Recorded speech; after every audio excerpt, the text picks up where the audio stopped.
Hello, আসসালামু আলাইকুম। আশা করি সবাই ভালো আছেন। আজকে হাজির হয়েছি আপনাদের মাঝে নতুন একটা ভিডিও নিয়ে। আজকে যে ভিডিওটা থাকবে, ভিডিওটাতে থাকবে একটা পুকুর।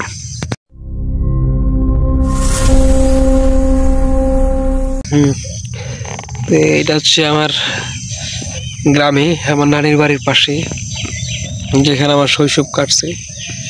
হ্যাঁ, যে পুকুরের এই পাশে এদিকের নিয়ম হচ্ছে যে একটা পুকুরের চারপাশে বিভিন্ন জন মানুষের ভাগ থাকে।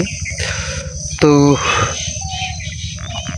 এটা হচ্ছে একটা আলাদা পুকুর, সেটা হচ্ছে একজনেরই।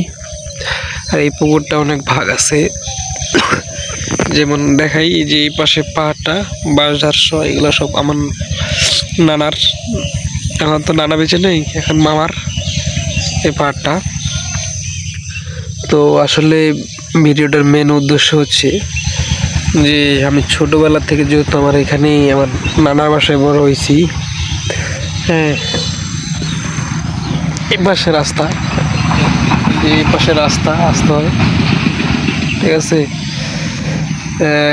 আমি ক্লাস 6 থেকে ক্লাস 10 পর্যন্ত, অর্থাৎ এসএসসি পরীক্ষা পর্যন্ত আমি এখানে বড় হয়েছি। তো আমাদের সময় অনেকেই ছিল আমার সহপাঠী, এখন নাই, ঘোরাঘাড়া বাচ্চা তারা তাদের মতো এখন পোলাবার নাই বললেই চলে। তো আমার বেড়ে ওঠা এখানেই,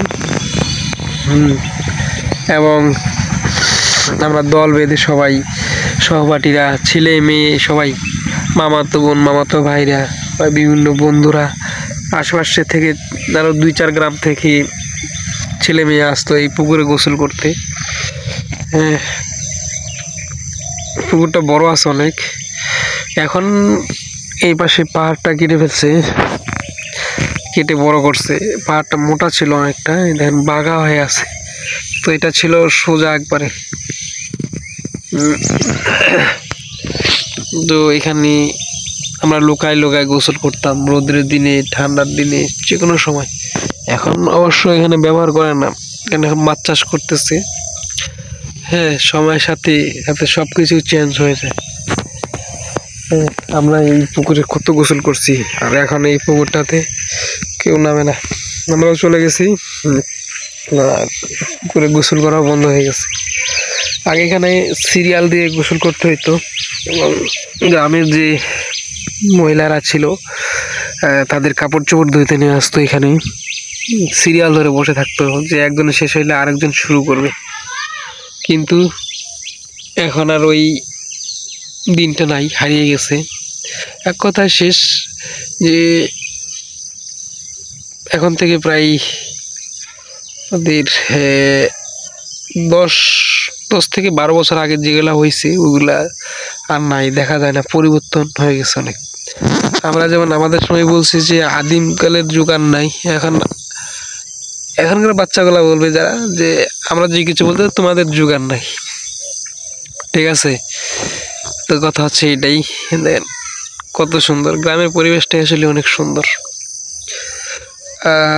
যাই হোক, অবশেষে আপনাদের দোয়ায় আমি যে কাজে আসছিলাম, কাজটা অনেক সাকসেস হয়েছে আলহামদুলিল্লাহ। মোটামুটি যতটুকু পারি আল্লাহ আপনাদের দোয়ায় সফল করছেন।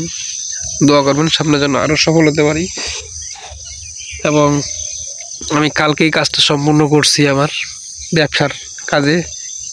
প্রথম আসছিলাম বাইরে, আর বাইরে বলতে আমার নিজের এলাকায় আসছিলাম, ব্যবসার কাজেই সফল হয়েছি। দোয়া করবেন সামনের জন্য আরও অন্য কোনো জায়গায় যাই আপনাদের ভিডিও দিতে পারি, বিভিন্ন স্থানের ভিডিও আপলোড করতে পারি, ব্লগ নিয়ে আসতে পারি। হ্যাঁ, দোয়া রাখবেন সবসময়। আর নিয়মিত আমার ভিডিওগুলো দেখতে চাইলে অবশ্যই সাবস্ক্রাইব করে বেল বাটনটা প্রেস করে রাখবেন, যেন সাথে সাথে আমার নতুন ভিডিও ছাড়ার পরে আপনার কাছে নোটিফিকেশন চলে যায়, ঠিক আছে। তো সবাই ভালো থাকবেন, সুস্থ থাকবেন। শীতের সময়, উইন্টার সিজন, যেহেতু শীতের কাপড় চোপড় পরে থাকবেন। টাটা, বাই বাই, আল্লাহ হাফেজ, আসসালামু আলাইকুম।